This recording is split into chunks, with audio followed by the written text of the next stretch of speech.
Hi, everybody. I'm Brittany Lewis, a breaking news reporter here at Forbes. Joining me now is Gregory Brew, senior analyst with Eurasia Group.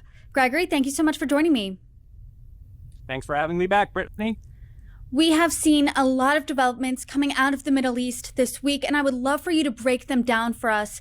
The ceasefire between Israel and Hamas collapsed earlier this week after Israel launched massive airstrikes across Gaza. This was a surprise strike, and Prime Minister Benjamin Netanyahu vowed that this is only the beginning. So to start off the conversation, what brought us to this point? Why are we seeing this military action from Israel?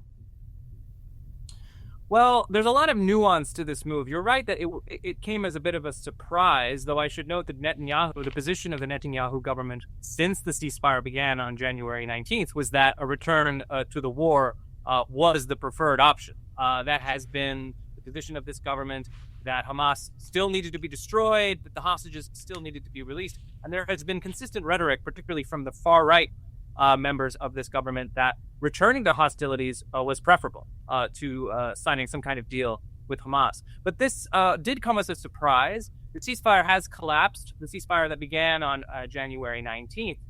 But there is some nuance to that. The ceasefire, when it was first agreed, had involved a phased deal that would eventually lead to a permanent peace between Israel and Hamas. Hamas agreed to the deal on that basis. Israel did as well, albeit while also saying, as I mentioned, that the war was likely to continue. But both sides did see reason to lay down their arms and agree to a ceasefire. Now, there were supposed to have been negotiations that led to a phase two of the deal. Those negotiations never really went anywhere. It became quite clear quite quickly that both Israel and the Trump administration weren't really interested in continuing the original deal. So the first phase ended on March 1st. The ceasefire formally ended on that date, but neither Hamas nor Israel returned to fighting because discussions continued over a possible extension of the deal. The U.S. was known to favor an extension for as much as 60 days in exchange for Hamas releasing additional hostages. So there was an effort to continue the ceasefire, albeit under different terms, and Hamas refused. From their point of view, the original deal was what they had agreed to. They refused to release hostages along terms that Israel found acceptable. And at some point over the weekend, it would appear that Israel decided to return to war, to resume hostilities, received the support of the United States. And what we saw was a very surprising, very sudden, and very large military escalation by Israel. Lots of airstrikes against Hamas positions in Gaza. I just saw earlier today reports that Israeli troops and tanks are moving back into the Netzarim corridor in central Gaza, and clear signals from Prime Minister Benjamin Netanyahu that the hostilities will continue and will grow in intensity until Hamas lays down their arms and releases the additional hostages. To your point regarding Israel, Israel does have two goals. One, eradicate Hamas. Two, get the hostages released, free the hostages, and bring them home. Does this military escalation achieve both goals? Well, it's honestly difficult to see how military action at this point is going to get any more hostages released. I mean, we had 15 months of war, very intense operations across the whole of the Gaza Strip by Israel's military. Very intense, very prolonged, lots of resources devoted, and very few hostages were released through military action. There were a handful that were found, rescued. More were killed either by Hamas or as the result of military action. But the past has proven that negotiations and cease agreements are really the only way to get Hamas to release these hostages. Hamas is using these hostages as a bargaining chip, really their only bargaining chip, which is why they've proven so resistant to releasing them, except under terms that they find acceptable. So from this vantage, it would seem unlikely that Israel is able to achieve both those aims that you alluded to, destroying Hamas and releasing the hostages. The other aim is also a little bit uncertain. Given how long Hamas has proven it's capable of resisting aerial and even ground operations, which Israel has not yet restarted, the group has proven very resilient. It's obviously taken an enormous amount of damage. Most of its senior leadership was killed, thousands of fighters killed over the course of the war. But the group demonstrated during the ceasefire period that it is still present in Gaza. It is still armed. It is still capable of carrying on operations against Israel. So now that the ceasefire has collapsed and the war has restarted, it's really unclear how long Israel will need to continue in order to achieve either of its goals. I'm curious just how capable Hamas is right now, because as you noted, the hostages really are their only piece of leverage. And this attack, Hamas said, was essentially a death sentence for those hostages. The Hamas-run health ministry in Gaza says that over 400 people were killed in this attack. So is there any indication of how or when they will respond? Well, I think Hamas is likely to return to the stance that it adopted during the war, essentially operating as a guerrilla force within Gaza. Should Israel return to its positions in the Netzarim corridor, or should it move into areas of Gaza where Hamas is known to operate, it is likely that Hamas will return to hit-and-run tactics, laying traps, ambushing Israeli forces. Those are the kinds of tactics that we saw them deploy during the operations before the ceasefire. They're likely to go back underground, quite literally. They still have tunnels present in parts of Gaza. They still have positions that Israel has not yet destroyed and may not be capable of destroying, except over a very prolonged period of time. So Hamas is likely to go back to the war footing that it took before the ceasefire. The bigger question for me is what happens to the population in Gaza. As you noted, there have already been likely hundreds of civilian casualties as a result of the ceasefire breaking down. Israel is not going to let off the pressure anytime soon. And it brings to mind President Trump's rhetoric surrounding the depopulation of the territory, an idea which the U.S. has backed off of, but which continues to receive considerable support from within Israel. And it may be a question of how long the civilian population can remain in the territory until there starts to be considerable pressure for them to either leave or be forced out. Israel said that they're going to turn up the temperature continuously. They're going to increase military force on Hamas in Gaza. I'm curious, does this bring them to the negotiating table? You're saying they might go underground because of this. Their senior leadership was almost obliterated. What does that look like? Does this bring them to the negotiating table and with all of those civilian casualties, or will they fight back? I think there'll be a combination of both, Brittany. I think what Hamas is likely to do is to say, we still have these hostages. We are still willing to negotiate. I've seen a little bit of rhetoric from Hamas on that point. There are discussions that are likely to take place through the mediators, Egypt and Qatar specifically, who have moved to try to restart discussions that broke down prior to the collapse of the ceasefire.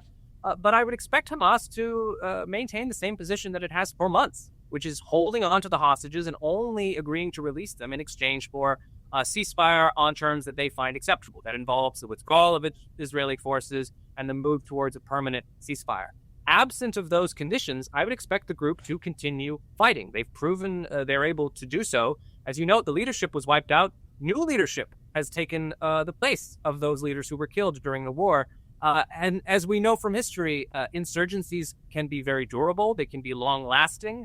Hamas continues to have positions inside the territory. They still apparently have quite a large number of fighters. The IDF, the Israeli military, released a report a day or so ago indicating that Hamas had rebuilt much of its fighting force during the ceasefire period. So the group does appear to be in a position to hold out.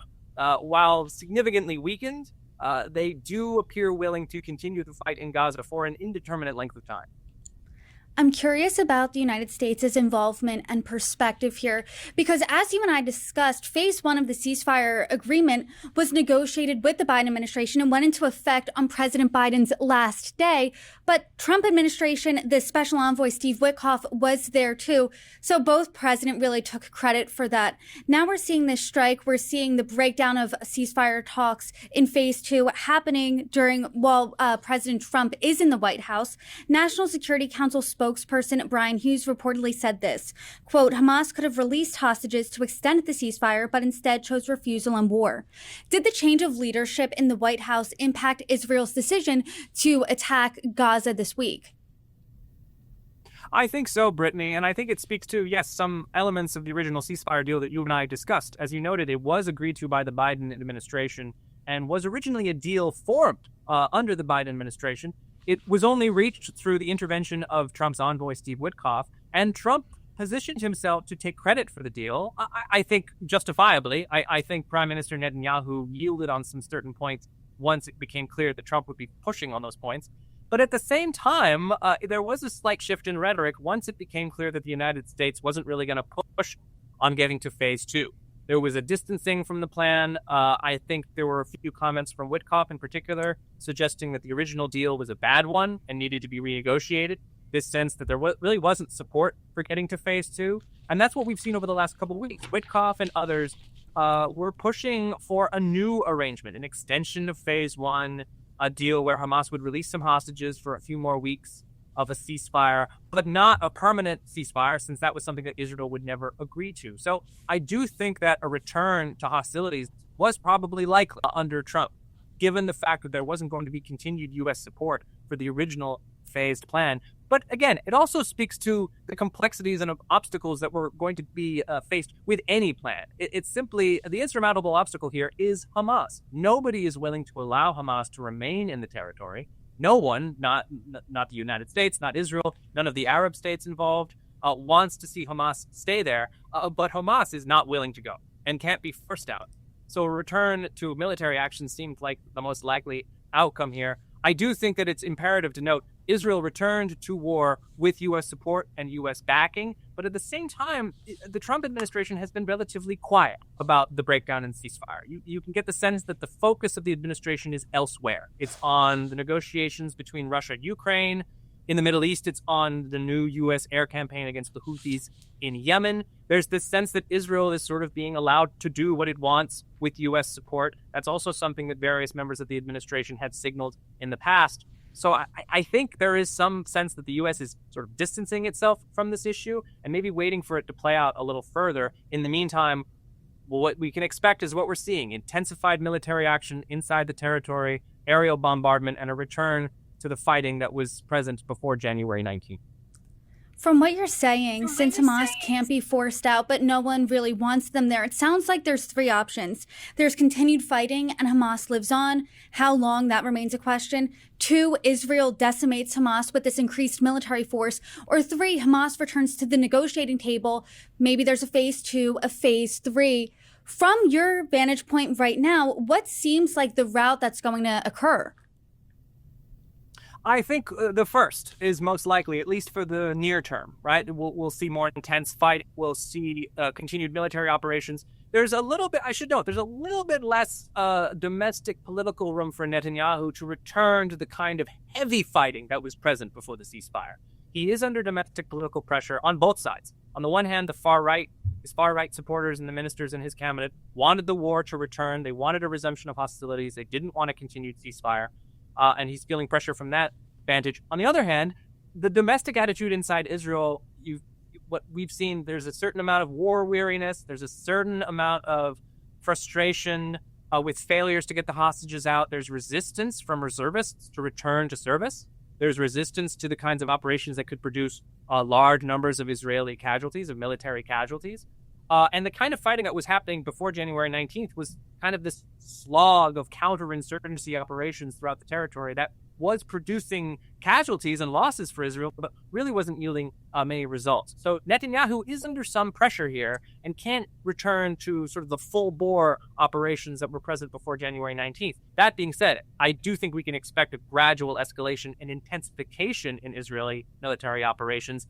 I don't think it'll get Hamas back to the negotiating table on terms that the Israelis will find acceptable. The gap between sides is simply too big, and unless the United States is willing to intervene, as it did on January 19th, and get the two sides to agree to a deal, I think fighting and increased hostilities is the likely scenario that we're going to see for at least the next couple months.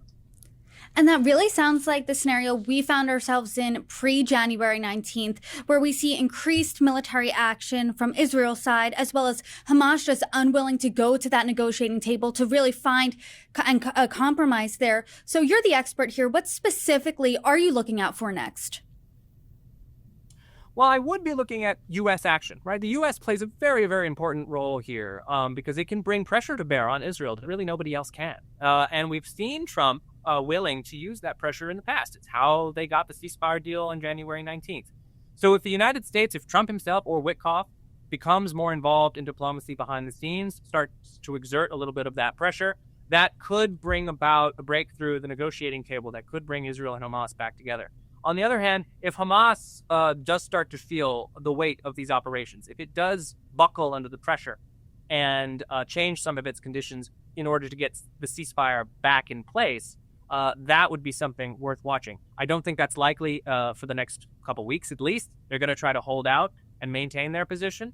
On the Israeli side, I don't see that shifting very much, right? Netanyahu needed to return to war to keep his cabinet in place. He is feeling pressure from the domestic political side that's going to keep the operations not limited, but smaller than they were before January 19th, with a slow ratcheting up of pressure. But I think the U.S. is very much in the driver's seat here. If Trump wants to become more involved in this issue and chooses to do so, it may shift the needle one way or the other.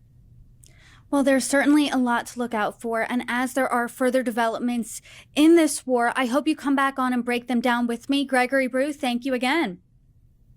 Thank you so much, Brittany.